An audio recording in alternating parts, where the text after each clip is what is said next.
Hare Om Namaha. It was the late 70s in what only appeared to be the Hare Krishna movement at that time. A great deal of dust had been kicked up since then and previously. But since that time, three major deviations, all with viewpoints and narratives at odds with each other, have arisen in the name of Krishna consciousness. None of them are justified, none of them are valid. They all possess a vision in which they claim to believe. They all possess an essence as well. They each insist that their paradigm is Prabhupada's vision, but is that really the case? The root issues here are justification and validation. These three groups, as most of you know, are the fabricated so-called ISKCON, air quotes, Confederation, Neomat, and Ritvik. They are not united, nor are they manifestly cooperating with one another, except in one way that's little understood.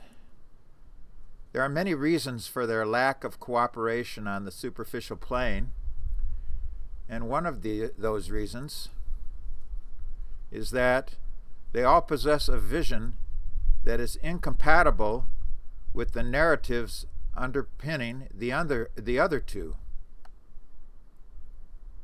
Now, to trace back a little bit in history here, during the latter half of the previous century, the history of the West was marked by a proliferation of impersonal religions and atheistic cults, many of them from the East and Far East, along with communism.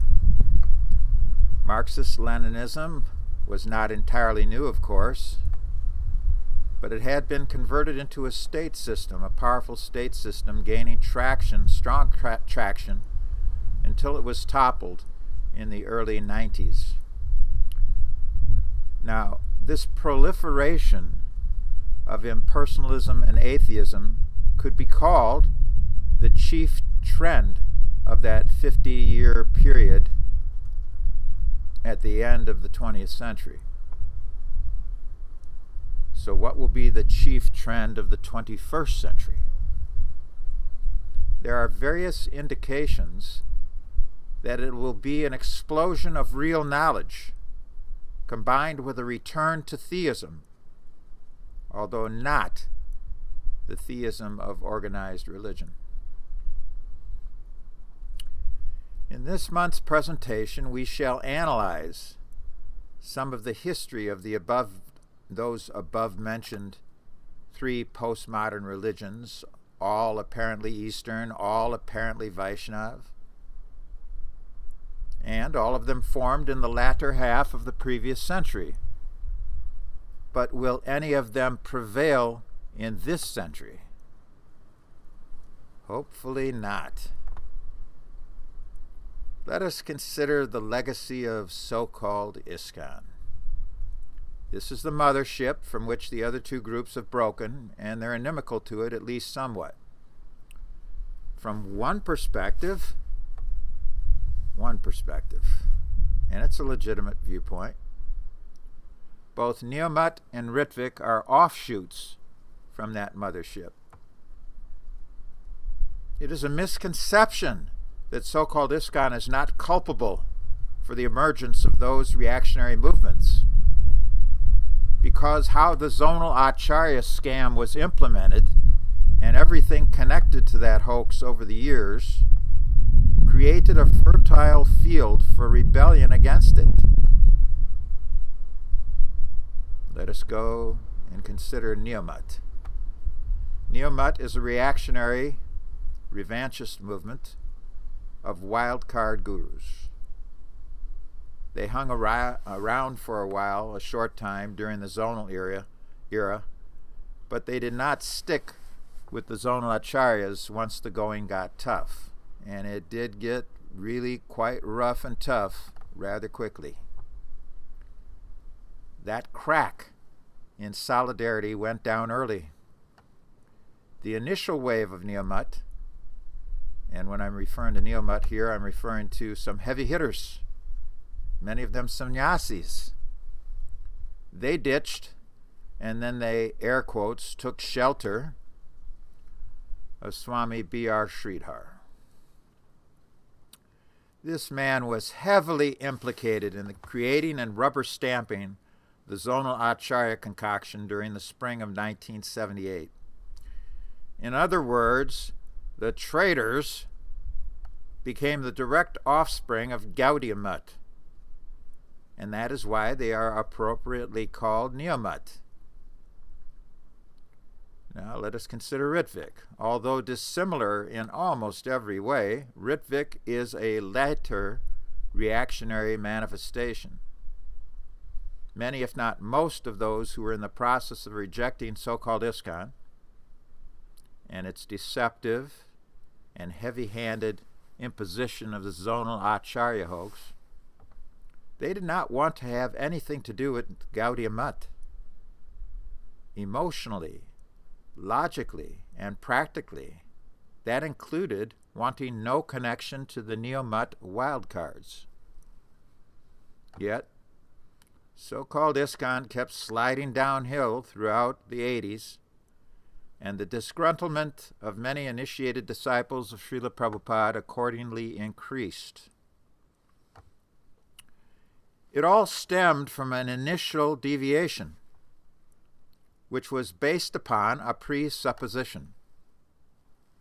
The whole cataclysm was set into motion when the 11 Ritviks of July 1977 decided to deceive the movement by merging their appointment as Ritviks into an illusory appointment of themselves as Diksha Gurus.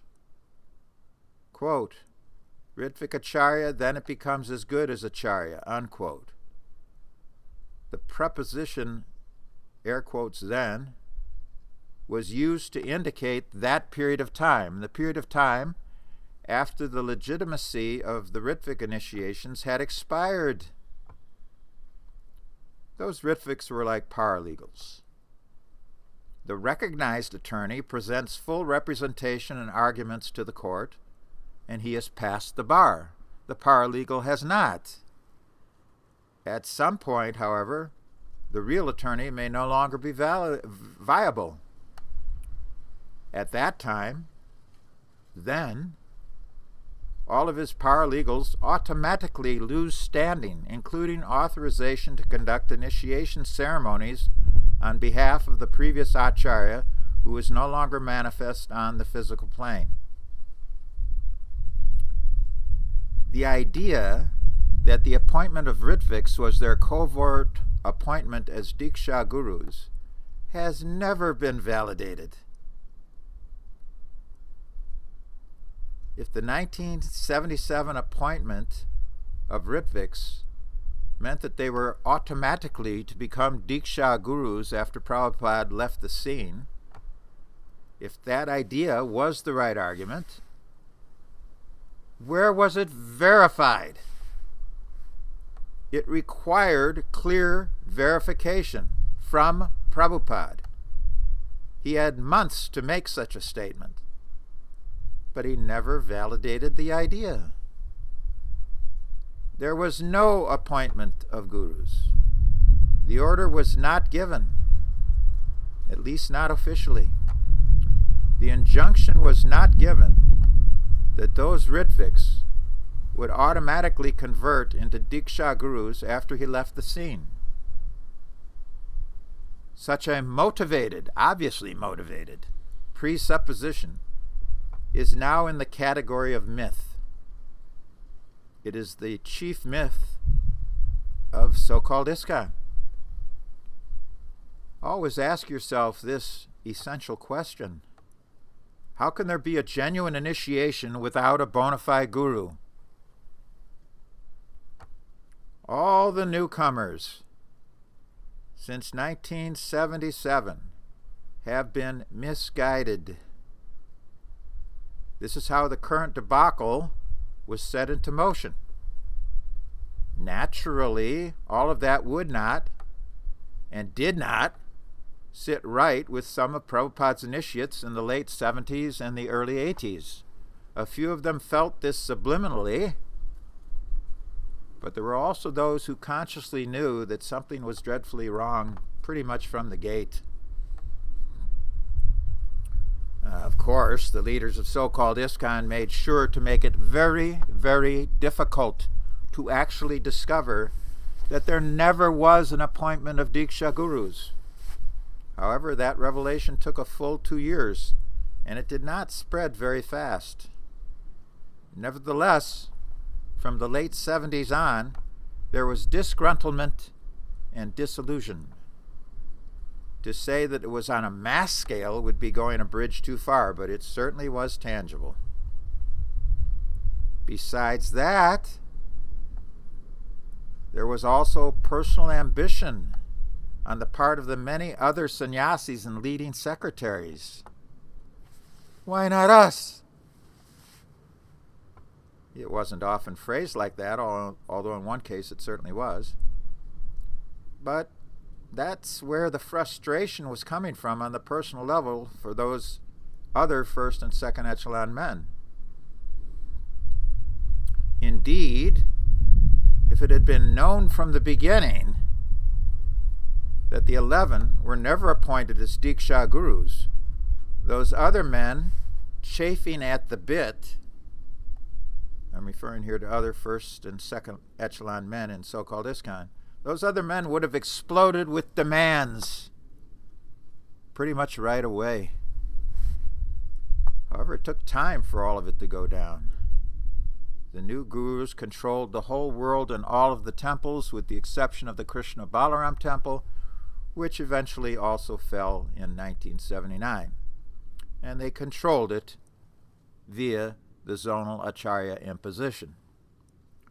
None of the 11 great pretenders was willing to give up his control of those manpower assets that he exploited in his zone.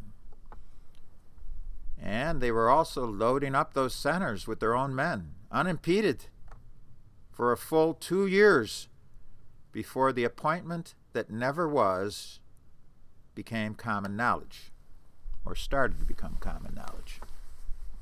That tactic fitting into the overall strategy based upon deception was not only their own men being added, but driving out, either directly or indirectly, all godbrothers in their zonal centers who showed signs of disloyalty to the, air quotes, new gurus. Which now brings us to the question of what, at root, are these three deviant organizations? Another way of asking the same question is, what is the essence of each of them? Their incompatible visions is one thing, but their individual essences, although certainly related to their particular visions, is another. Let's work backwards. Let's take Ritvik first. The essence of Ritvik is that it is crypto-Christianity. It is trying to make Prabhupada and his disappearance as being the same thing as Jesus Christos was to his alleged followers after he left the scene, the Palestine scene. Actually, many of these foolish Ritviks cite Jesus Christos quite often in pushing the so-called justification and validation of their heretical concoction. That they do so should be expected and not at all surprising. Ritvik is both anti-Vedic and anti-Vaishnav. We have stated this truth many times, but it cannot be repeated enough. Another truth that we have stated many times and bears repeating is that Ritvik evidence is extremely weak and could never, by any sane and serious transcendentalist, be accepted as proof of its heresy. The Ritwik concoction entails mistaken knowledge, bad logic, and misinterpretation, all based upon manipulating just tiny shreds of so-called evidence in ways that to the deluded and unintelligent followers of that idea appear to be proof. However, the fact is that Prabhupada never validated the Ritwik proposition in any tangible or clear way. This fact is indisputable. Such a clear verification would be required in order to overturn millennia of a disciple serving and being initiated by a physically manifest guru. The disciple in this age of quarrel and hypocrisy cannot receive initiation from Lord Nityananda or Narada Muni, but the Ritviks don't even consider this. They dismiss it. Now, the Christians call their initiation either baptism or becoming twice born, depending upon the cult. Ritviks call it initiation, obviously. But the song remains the same. Foolish Ritviks believe, whether consciously or subconsciously, that since the preponderance of all these Western faiths presumes such an initiation, Ritvik would be attractive to them. The initiation from a non-manifest guru, so-called initiation. Then there is the consideration of whether or not the essence of Ritvik has changed. Certainly there are many Ritvik groups, and to greater or lesser extents, they are all inimical to one another. The original Ritvik idea, first promulgated from Mississippi in 1989, never got any traction and soon enough merged into oblivion. However, since that time, many different varieties of Ritvik have emerged. Does this mean that Ritvik has deeply transformed? Does it mean that the essence of Ritvik is now different from what it was in the late 80s when it first emerged in Mississippi? The answer is negative. Despite breaking up into so many individual concoctions, its essence has not changed, nor is its essence at all hidden. Indeed, that essence is promulgated in different ways and means only via those many offshoots. That essence is quite basic. It is the anti-Vedic idea that a non-manifest spiritual master can perpetually remain the Diksha Guru to conduct institutional initiations for hundreds or thousands of newcomers, connecting them to the Guru Parampara. All of the many and varied and opposing Ritviks push this heretical concoction, some of them more fanatically than others. None of these different groups represents a transformation from its essence. It is simply the superficial shattering and scattering of an unforced error, a heretical belief that has no place whatsoever in Vaishnavism. And to reiterate, it is nothing more than a half-baked version of, air quotes, Christianity. So let us move on now and consider the essence of Niyamata. This is quite simple and basic to summarize. Niyamata is Gaudiya Mat 2.0. Although there is a smaller offshoot of it in the district of Mathura in Uttar Pradesh, Niyamata predominantly and initially stems from the influence of the late Swami B.R. Sridhar, formerly of Navadvip.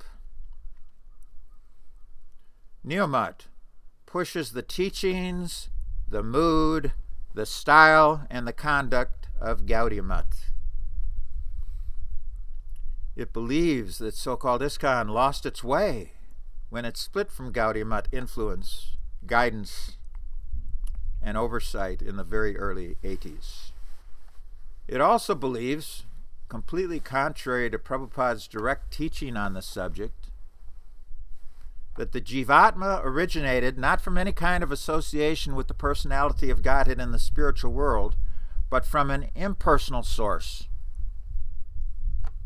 That Gaudiya Mat Upasiddhanta, fully pushed by all the Neo-Mat so-called spiritual masters, disqualifies Neo-Mat as being justified or validated as having any kind of representation of Bhaktivedanta Swami Prabhupada's branch of the Chaitanya tree. It has no connection to it. It's an enemy.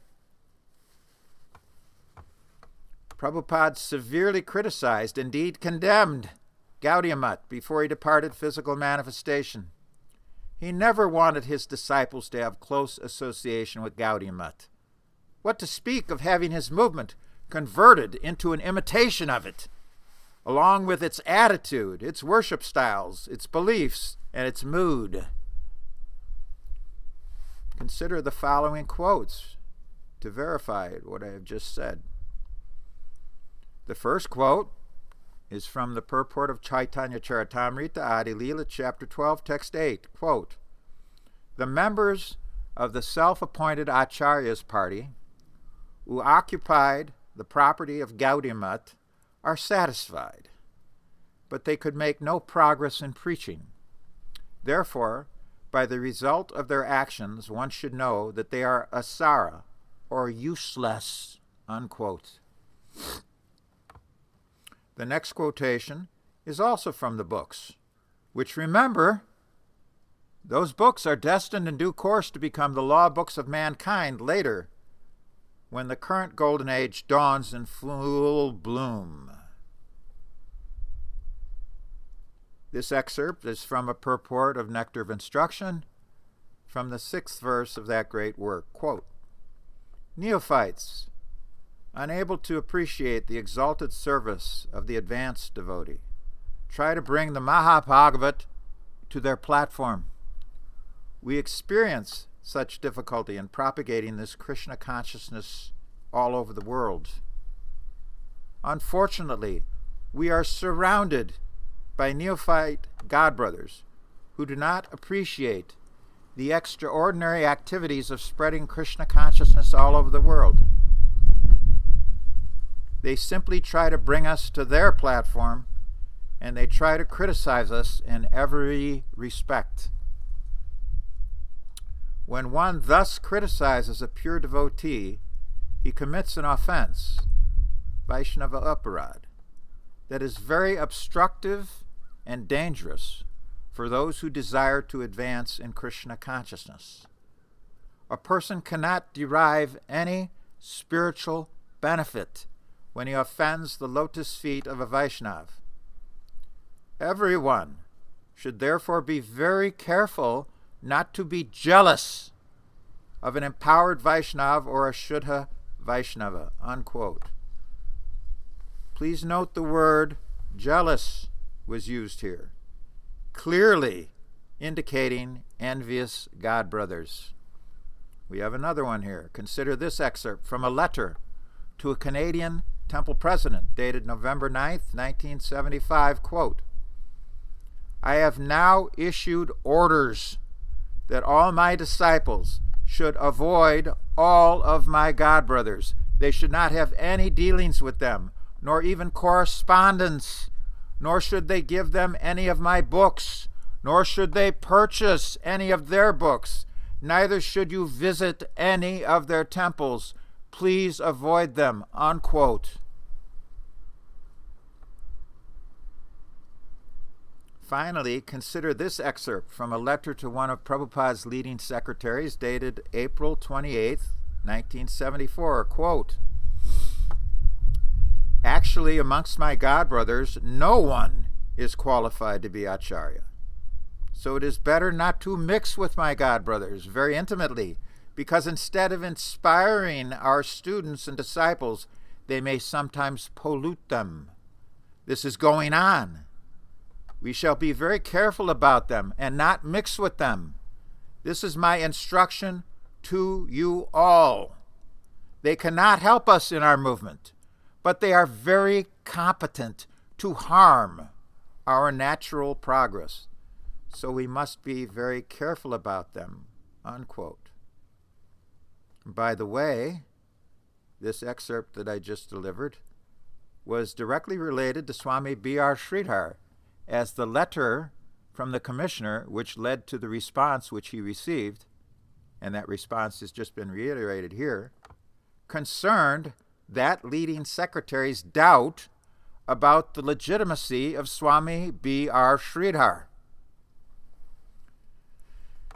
Now we have presented 4 potent quotes, all of which specifically enjoin avoidance of Prabhupada's godbrothers. Gaudiya Mat is definitively stated to be useless.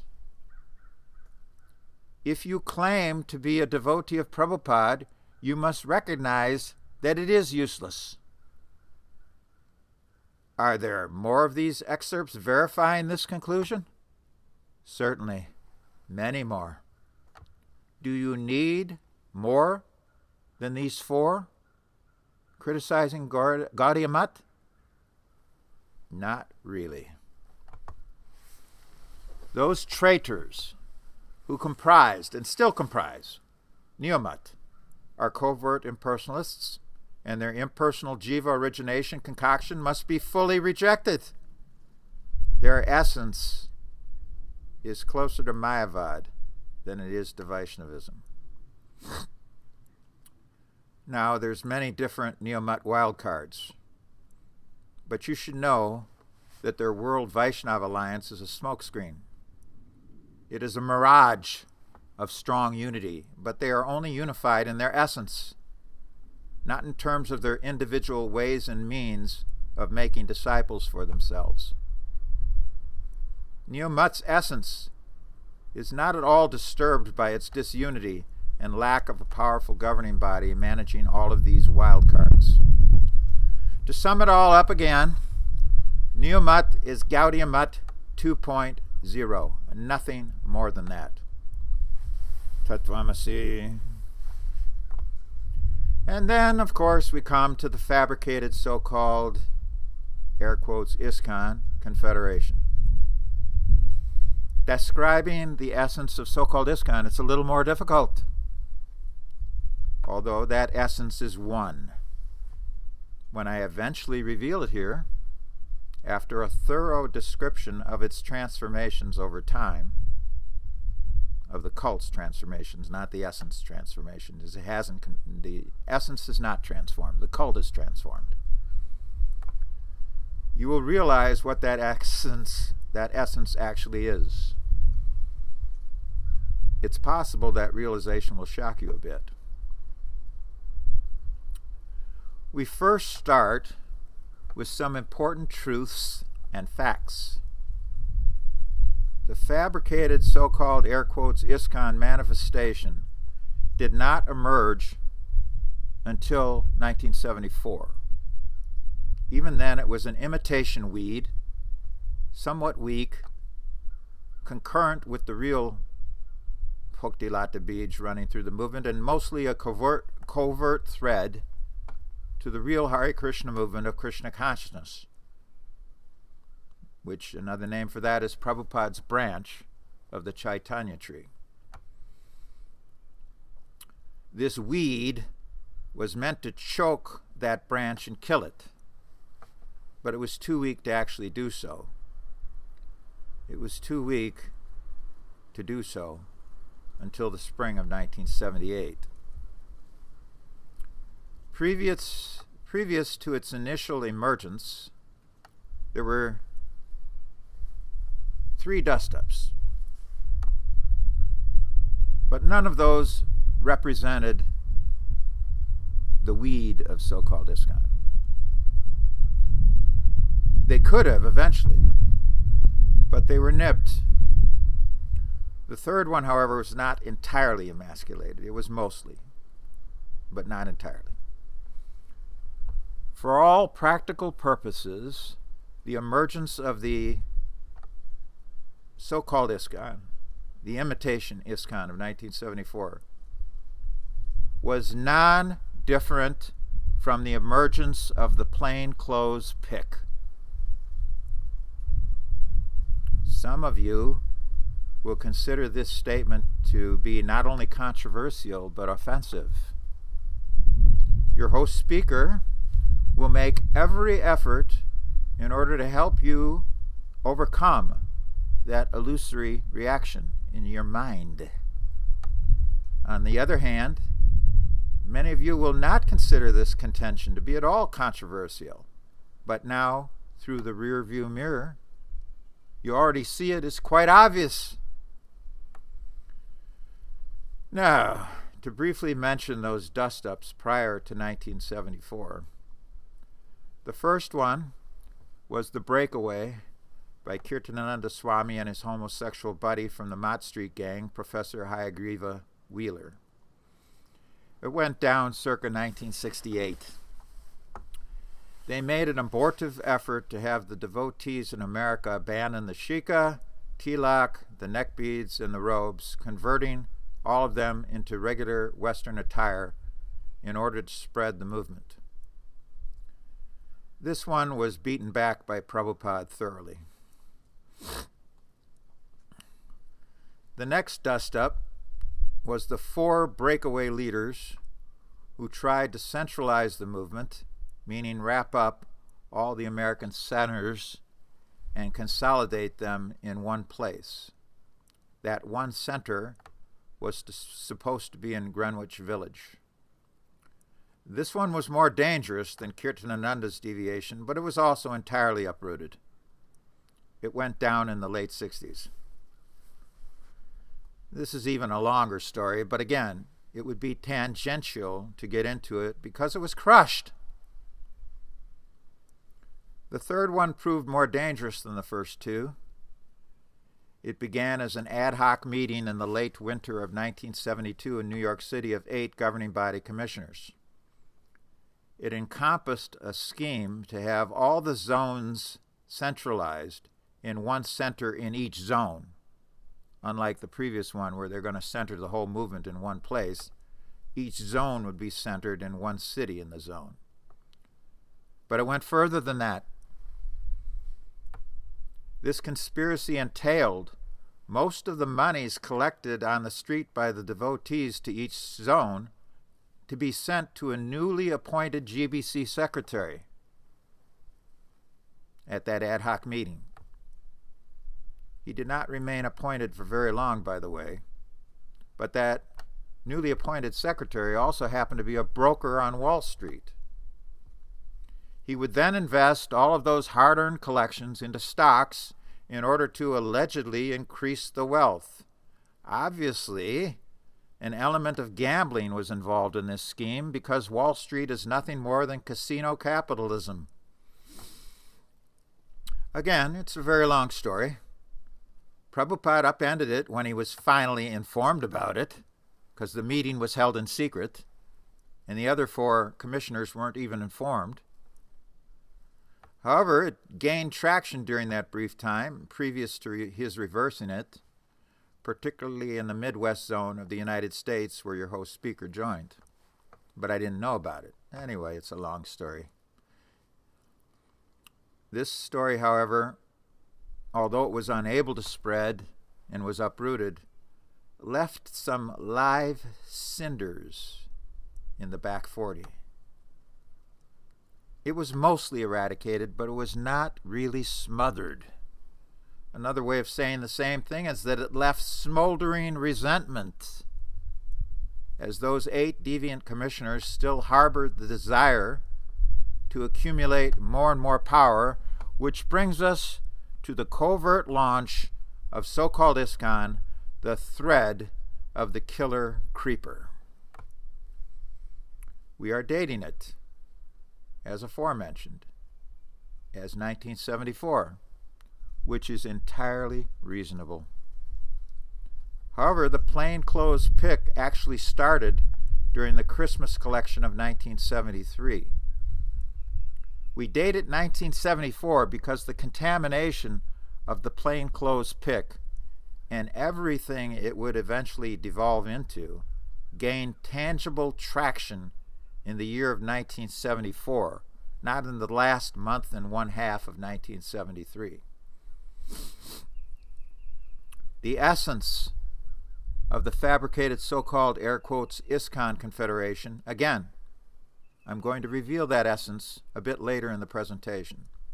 That essence was in its continually developing full power of manifestation from 1974 until the mid-80s, basically 1986, when the second transformation brought it down on the manifest plane. By no means did the second transformation eradicate that essence, however. That major change in the mid-80s, despite being superficial ultimately, forced the essence of so-called ISKCON subterranean, going to ground. It remains there at this time. But it was not hidden during the 12 years of the mid-70s to the mid-80s. Instead, it was more and more flagrant as the years went on, those 12 years. It manifested via the plainclothes pick. Now, some of you will challenge that Prabhupada approved the plainclothes pick. Is that really so? Did he actually want it? Or instead was it forced on him so that he had to give it tepid approval? Let us consult some excerpts from letters previous to when it went down in order to discern the truth about Prabhupada's so-called approval of the pick. Consider this excerpt from a letter to one of his prominent temple presidents on the East Coast, dated October 13th, 1967. Quote, "If somebody dresses like nice American gentleman without any robes, I have no objection, but every one of my disciples must have the flag and marks of tilak on forehead. This is essential," unquote. If you have the flag and the marks of tilak on your forehead, you're not in disguise. Consider this excerpt from a letter to his first temple president in New York City, dated October 14th, 1967. Quote, "I have no objection if members of the society dress in like nice American gentlemen, but in all circumstances, a devotee cannot avoid tilak, flag on the head, and beads on the neck. These are essential features of a Vaishnava," unquote. And you'd be disguised if you had those essential features? Consider this excerpt from a letter to one of his first disciples, dated October 16th, 1967. Quote, "They must continue to have robes and tilak and flags, and they must distinguish themselves from the hippies. I never objected to any of my students dressing like nice American gentlemen, clean-shaved. Those who are my disciples must have flag, tilak, and beads on neck without fail," unquote. Then there was this excerpt from a letter to his first appointed governing body commissioner, dated February 14th, 1973. Quote, "The devotees can dress up in respectable clothes like ladies and gentlemen in order to distribute my literatures under special circumstances. But even this program should not become widespread," unquote. A little side note here. One temple held out, Portland, but it also capitulated to the plainclothes pick in 1976. In other words, 1974, 1975, 1976, it was not only widespread everywhere in America and everywhere in Europe, it was the plainclothes pick in complete disguise. There were also excerpts from letters to Kurandar in Los Angeles expressing the same disapproval of the plainclothes pick, verifying what is explicitly enjoined in the excerpts that I've just offered to all of you. However, Kurandar, and he was involved in that ad hoc 1972 conspiracy, Kurandar was one of the most prominent leaders who did not want any identifying Vaishnav markings on collectors in the field. He wanted them distributing books with the men with wigs covering their shikas, without tilak, without neck beads visible, and without any markings of the Vaishnav. In other words, he and other leaders insisted, and they insisted more, and they insisted even more. They were running the movement. They were going to do it anyway, and they did it anyway. They did it their way. And what it produced needs to be seen for what it is. Short term, it certainly produced an influx of massive wealth in the mid-70s through the early 80s. However, even while Prabhupada was still manifest, it also produced, via a strong and somewhat obvious manifestation, the essence of so-called ISKCON. And as a side note, from the mid-80s on, which was only 3 years, 4 years, tops, Prabhupada was basically relegated to the position of little more than a figurehead. Now, we're going to move towards the essence. We work backwards from today's third transformation, which we're in now. Today, the actual essence of so-called ISKCON continues to be non-manifest. It remains strongly covered. It is kept underground for good reason. If the Western Hindus financing today's institution saw that essence in action, they would be completely repulsed and would ditch so-called ISKCON in droves. As brought forth in previous articles and videos, Hindus infrequently came to the Hare Krishna centers in America during the 60s and the 70s. Many Sunday festivals had no Hindus present at all, or maybe one family, tops. The third transformation, the Hinduization of so-called ISKCON, is a relatively recent development circa the turn of the century. If it does not last much longer, and that is my prediction, that will not be because the essence of so-called ISKCON has ended it. Will that essence manifest once the Hindu hodgepodge runs its course and the Hindus go to their own centers and temples that they've set up in the West? No, not immediately. There will be a fourth transformation, one which will also not reveal where so-called ISKCON is actually at. That essence, according to your host speaker's vision for the future, will once again manifest after a short and unsuccessful fourth transformation runs its course. As a side note, I talk about that fourth transformation in the last chapter of my book, Beyond Institutional Gurus, Initiations, and Partymen, which you can purchase to advantage very easily. Previous to today's Hinduization, there was the collegiate compromise of the second transformation. It officially was locked in 1987, but it had already been in the ascendant for a couple of years previous to its final takeover. The second transformation forced the essence of so-called ISKCON to go to ground. It did so by bringing the grandiose worship and oppression of the zonals to an abrupt end. Everyone, or practically everyone, considered that to be an improvement.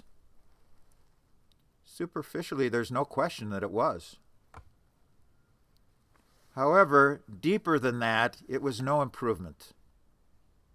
It neither confronted nor solved the root issues which produced the major and profound deviation of 1978, a deviation which had been bubbling almost to the surface for a couple of years previously, certainly throughout 1976 and 1977. A new oligarchy formed in 1987, and it controlled the movement like a kind of glorified board of regents. The heavy-handed leviathan of the zonal oppression was replaced by the softer glove of a velvet revolution primarily brought in by Professor Blueblood and those aligned with him. Nevertheless, once it became clear that the second transformation was a compromise and that compromise would not be reversed, no sane and serious initiated devotee could remain on that ship. Buddhi Yoga is not meant for any kind of superficiality, and the improvements of the second transformation were all only in that category. To its credit, it did force the essence of so-called ISKCON underground. And now we come to that essence. We have already revealed the essence of Neomat and separately the essence of Rittvik. The essence of so-called ISKCON is different. Anyone who in that movement underwent the experience of those years from the mid-70s through the mid-80s knows directly what that essence was and is from harsh experience. Now, let us ask a few questions about what so-called ISKCON was. Was so-called ISKCON an oligarchy during that period of time? To some extent that was so, but only to a very limited extent. Its essence was different from that of a true oligarchy. Was it a religious oligarchy? In other words, was it a theocracy? Not really, as theocracies functioned differently than did so-called ISKCON in those years, those 12 years. Was it a democracy? Certainly not. Was it a military junta? There was no military training at all in it, and there was no military ranks. It was not a faith militant. It had a circle the wagons element to it, especially during the brief but horrific period of the deprogrammers. But it could not truly be called either a junta or even a mafia. What is functioning now on the surface today does not represent its essence, which was fully manifest in the time frame, those 12 years that I've just delineated. That essence remains, but it is now dormant during the current third transformation. While it was active, that essence of so-called ISKCON was simultaneously very apparent, but not readily acknowledged, at least not by the vast majority of devotees, your host speaker not included. It was only rarely hinted at. But there was one such example of just such a hint from the Vyas Puj Homage books of the 70s. The specific reference here is in relation to the homage provided by the Moundsville compound, technically known as New Vrindavan. For most of the centers, this was the homage, for most of the centers there was a homage, followed by the names of the devotees serving at that center at that time. However, once the Moundsville text ran its course, it was followed by the names of Kirtanananda, Hayagriva, then the temple president, and perhaps one prominent leader, and then, quote, and the inmates of New Vrindavan, unquote. And that was the essence of so-called ISKCON, which has not gone away, and it still works. It still works by lurking underground. That essence of the fabricated, so-called, air quotes, ISKCON Confederation is what it actually is, what it was, and what it remains. And that essence of the cult is that it is a slavocracy. While in conditioned life, being a slave to Krishna is a world of difference from being a slave to another conditioned soul. That includes one who is pretending to be spiritual master, but in actuality is simply acting as a master over his slaves, the various rank and file devotees who are bamboozled by him and who serve him, hand and foot. Prabhupada did encourage his disciples to be slaves of Krishna, but he also wanted them to understand exactly what that means, to understand him rightly when he used that term very, very infrequently. That fact that I've just stated is clearly proved in this excerpt from a letter to one of his earliest disciples dated January 1st, 1971. Quote, "You should always think of yourself that you are sold to Krishna as slave, and that is the only way to get relief from the slavery of Maya. I hope you will understand me rightly and do the needful," unquote. The slaveocracy, which devolved to its worst levels just after Prabhupada departed, was not his vision. Neither was he responsible for it. His wishes make that his orders. Concerning plainclothes collection, those wishes and orders were not honored. That led to the slaveocracy working its way into the movement. The institution degraded into only managers and workers like the Soviet Union. All the Brahmins, and there weren't that many of them that were acting as Brahmins, they were kept Brahmins in a few departments and the Pujari services, for example, along with the cooks. Meanwhile, the rank and file, the vast majority, were turned into liars in deceptive disguise, out on the pick the bone and bring it on home. This degraded them, giving none of them any chance to become bona fide Brahmins who must be thoroughly honest. Instead, in terms of their service to their masters, they were turned into gold-plated Vaishyas, as the equivalent of serfs tilling the money fields for their princes and kings, read temple presidents and sannyasis. They were nothing more than a cult version of slaves. They were supposed to become self-realized spiritual masters, but by converting them via the slaveocracy of so-called ISKCON into salesmen and saleswomen, they became more and more dependent upon the institution and the particular master of the particular center or the particular bus party in which they were serving. The essence of so-called ISKCON is slaveocracy. It is subterranean now, but it has not been destroyed. The astral smell of it was very strong from the mid-70s through the mid-80s, but you can still get a whiff every now and then. It bubbles under the surface like those subterranean coal fires underneath much of Pennsylvania.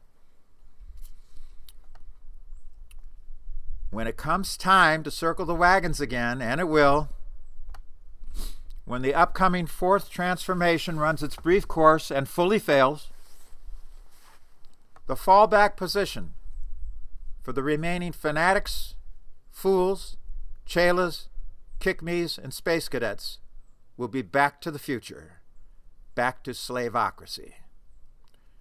And though it was at its worst during the heady era of the 11 zonals, do not for a moment think that it ended there. The 11 expanded. It certainly did not end there. When new gurus were appointed in the first half of the 80s up to until the second transformation, they were fully eligible to take grandiose worship on high opulent seats, just like the 11 were doing and did. And virtually all of those new gurus that came after the 11, they did so. Throughout so-called ISKCON, this new wave of slave masters was everywhere the same bogus guru, but with a different face.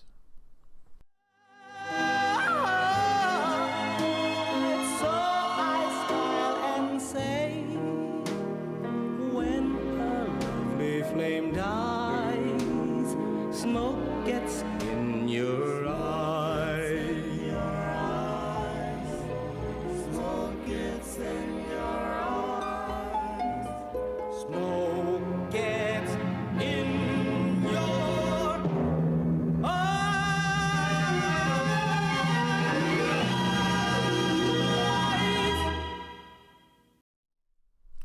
colossal hoax, known as the fabricated so-called ISKCON Confederation, is a pseudo-spiritual scam.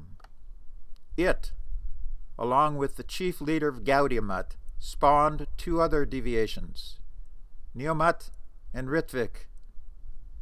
They are superficially opposed to it, but they owe their unauthorized existences to it. As such, they work with it to cover the esoteric plane of pure Krishna consciousness, although few are able to spot this ultimate level of cooperation. How the whole thing went down is a joint mess, difficult to explain. Nevertheless, it is able to be comprehended by those who are willing to know and accept the truth about it, and then reject it fully, root and branch. Sareva Samya.